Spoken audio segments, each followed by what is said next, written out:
Welcome, today in front of me Sony Xperia Pro I, and I'll show you the fingerprint scanner test on this device.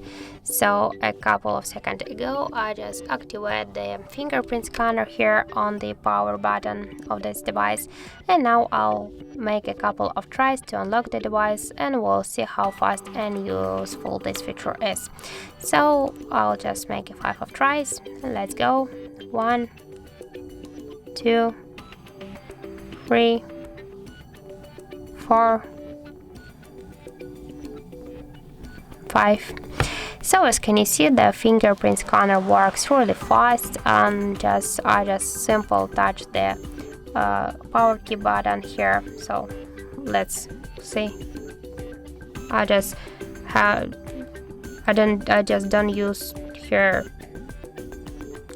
a lot of power, just to press the button, just slide and simple touch it.